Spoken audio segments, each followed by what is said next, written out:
Before we get to the story, I'd like to say thanks so much for visiting my new channel. I'm going to be uploading cosmic horror related stories every single day. So if that sounds good, please drop a like and don't forget to subscribe. It means a lot, especially when just getting started. I hope you enjoy the story. Deep sea sonar work is an exercise in patience and interpretation. You send sound into water and wait for it to come back. And what comes back tells you something about what's below if you know how to read the returns. The reading is the skill, the ability to look at acoustic data and distinguish between geological features and biological presence, and the occasional artifact that the equipment produces when conditions aren't ideal. After 7 years of it, I'd developed the kind of fluency that made the work feel less like analysis and more like translation, a continuous conversion of raw data into spatial understanding that happened fast enough to feel intuitive.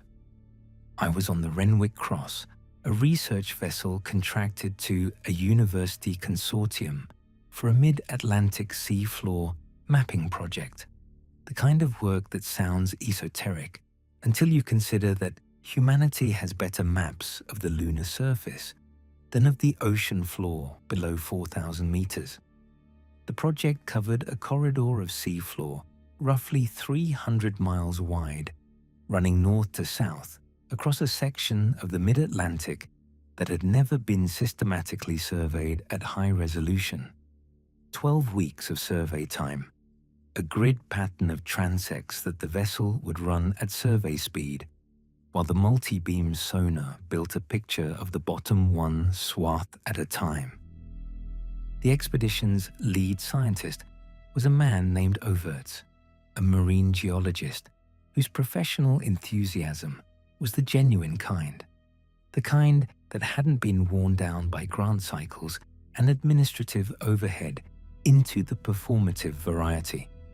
He ran a good scientific operation, and the team he'd assembled was competent and collegial, and we were 2 weeks into the survey when the anomalous returns appeared in my data. I want to describe how sonar data looks when you're reading seafloor, because the way the anomaly announced itself matters to the story.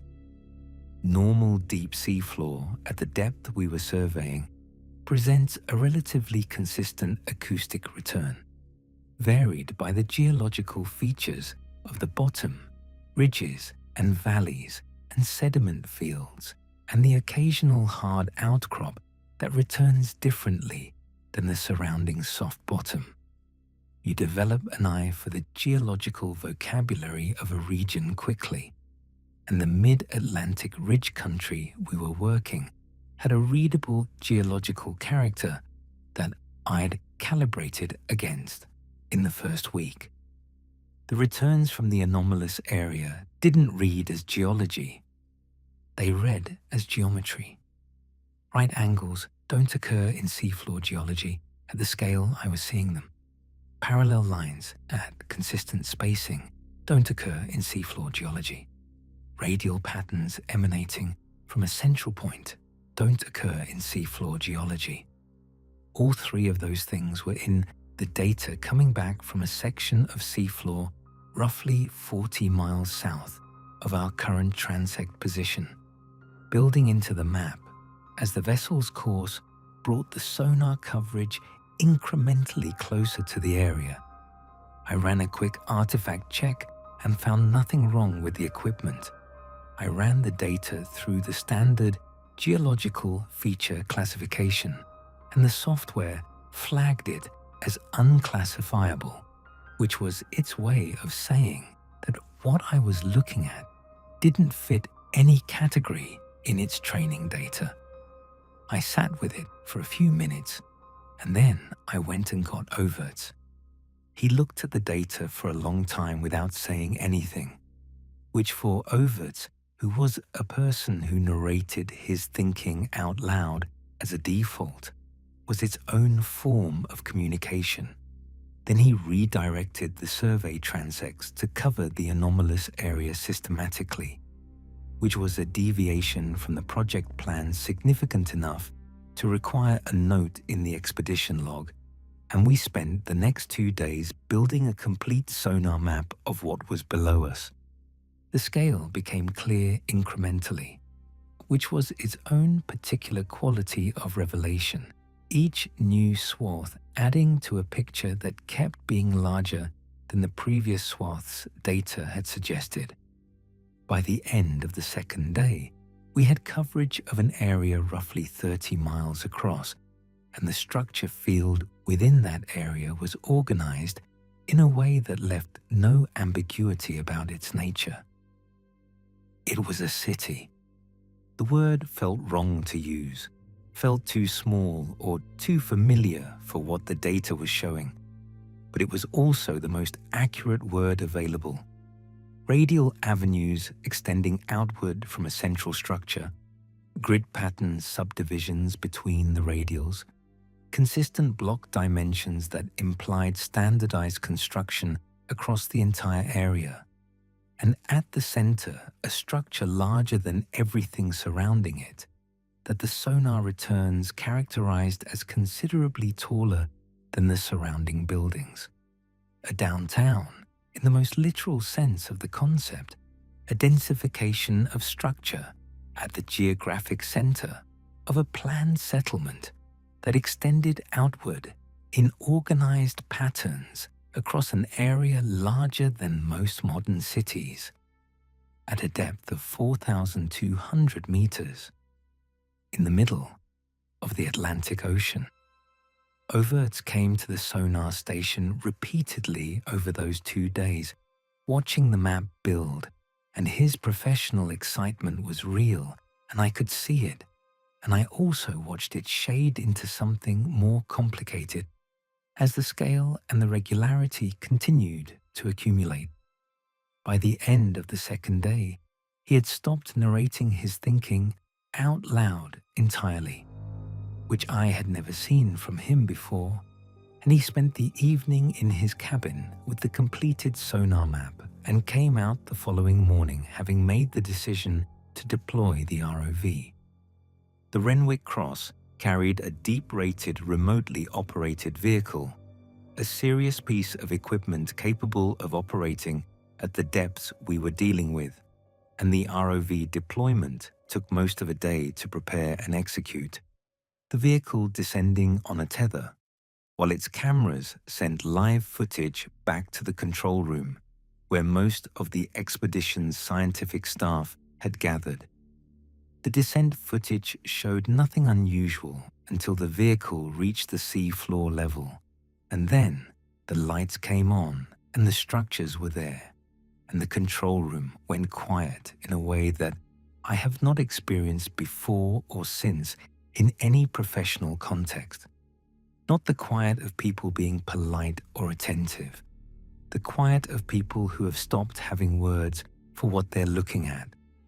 The structures were intact, not partially intact, not preserved in the way that exceptional underwater archaeological sites are sometimes preserved by specific sediment conditions.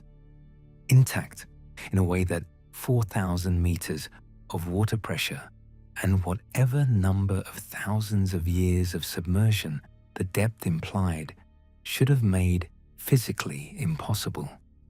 The surfaces were clean, a detail that the marine biologist on the expedition flagged immediately, because at that depth, every surface should be covered in the biological accretion that deep-sea organisms produce on any stable substrate over time, the layer of life that colonizes everything that stays still long enough. These surfaces had none of it, clean stone or whatever the material was, and in the ROV's lights, it had a color and a texture that didn't match any geological material the expedition's geologists could immediately place. The expedition's geologist said quietly that the material looked worked, not quarried and placed, but worked, finished in a way that implied a process applied to the surface that had either resisted biological fouling for however long the structures had been down here, or had been cleaned recently, and neither option was comfortable to contemplate. The ROV moved through the outer sections of the structure field, cameras recording the building faces and the passages between them, and the footage was the kind that makes you understand why certain discoveries get suppressed rather than published, not because the discovery is inconvenient, but because the discovery is too large for the existing framework to absorb without shattering it. The architecture was not human, not in the way that ancient human architecture is unfamiliar, not in the way of a culture building in a style we don't recognize. The proportions were wrong for human occupation in a fundamental way. The passages between structures wider than they needed to be. The openings into the structures shaped in a way that didn't correspond to the ergonomics of a human body. Whatever had built this had built it for itself, and it was not us.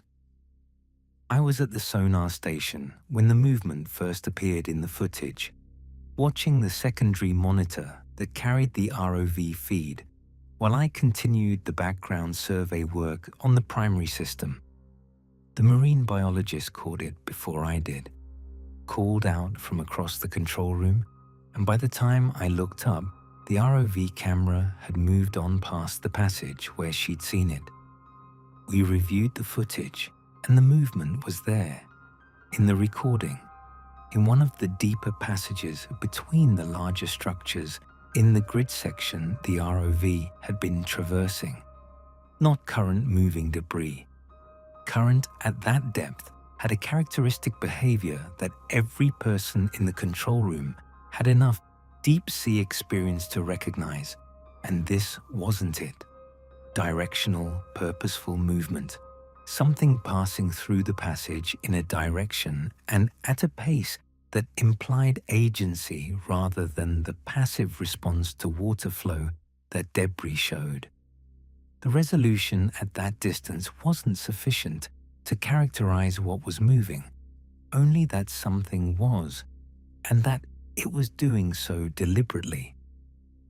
Overts directed the ROV toward the city's central structure, the large building at the geometric center of the radial plan, which the sonar map had characterized as significantly taller than the surrounding structures, and which the ROV footage showed in more detail as it approached.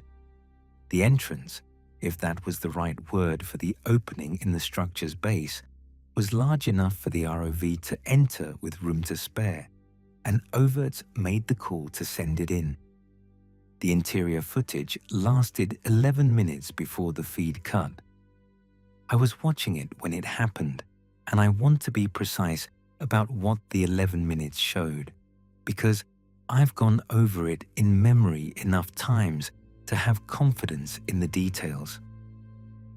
The interior of the central structure was not a ruin. It was not a collapsed or deteriorated space that a very old building becomes over time. It was a functioning interior, organized around what appeared to be operational infrastructure, surfaces and structures, and what I can only describe as equipment in the sense of things built for a specific ongoing purpose rather than decoration or historical artifact. The marine biologist beside me said very quietly that it looked like something that was still being used.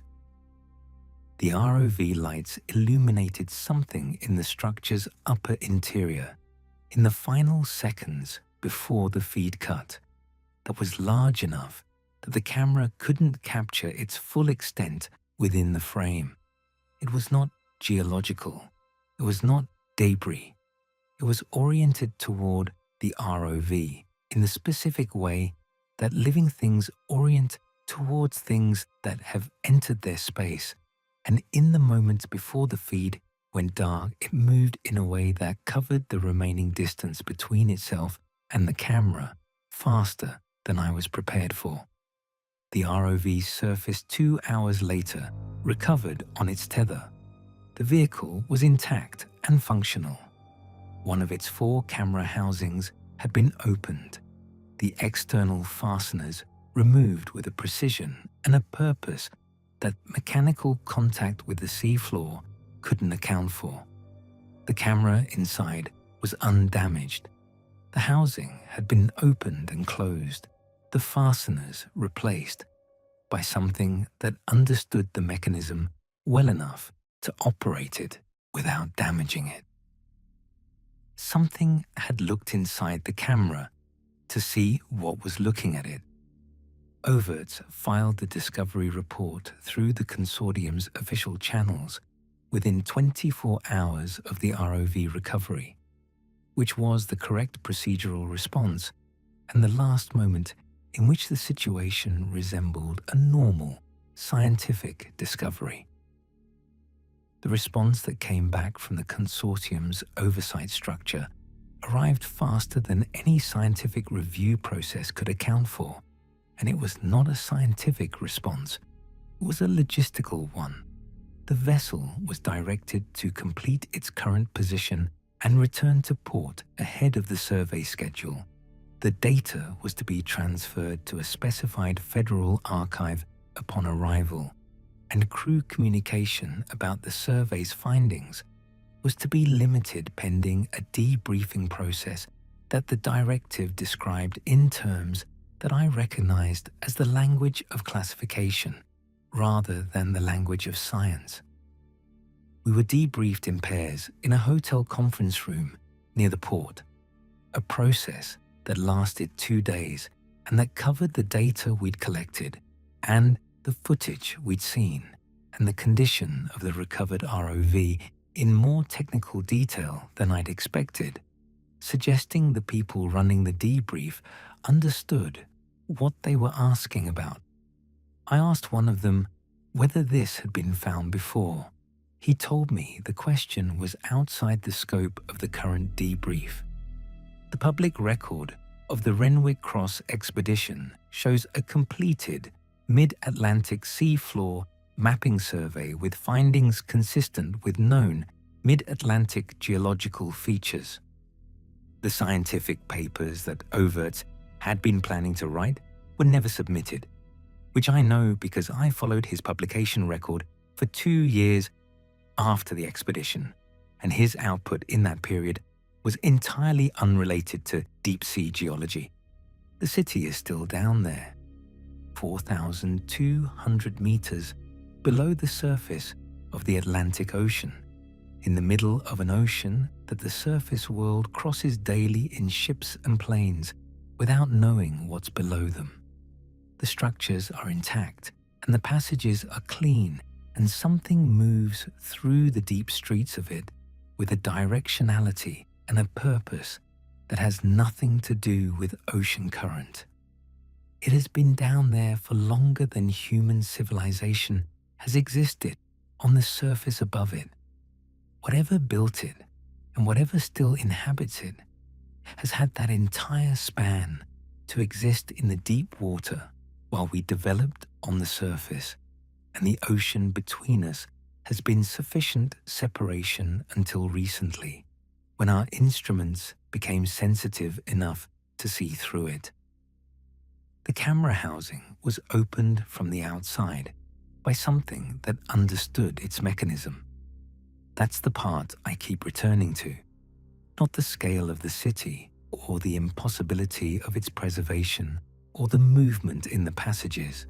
The camera housing opened carefully and closed again, the fasteners replaced by something that looked at the device that was looking at it and understood enough about how it worked to look inside. Whatever is in that city has had a very long time to think about the world above the water. I think it has recently started thinking about it more carefully.